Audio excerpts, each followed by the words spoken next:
FutureDoc is a program set up by Dr. Ash Hilton, who has gone through med school himself, and it's a program designed to help students who are a bit intimidated by the process of applying to med school.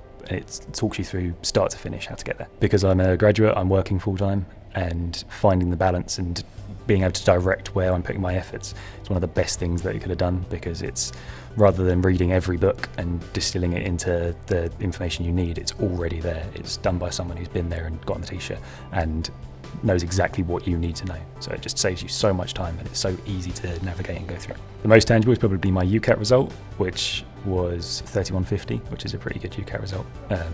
I wasn't expecting that in the slightest, but the way FutureDoc's UCAT lessons are sort of talked through, there's some great speakers that come in to explain parts of their speciality. It's just a really good way to understand the exam as opposed to what you need to know for it. Just keep doing what you're doing. There is, like, everything has been helpful. I can't think of a single talk, a single guest speaker, a single module in the curriculum that wasn't useful. I genuinely can't fault it.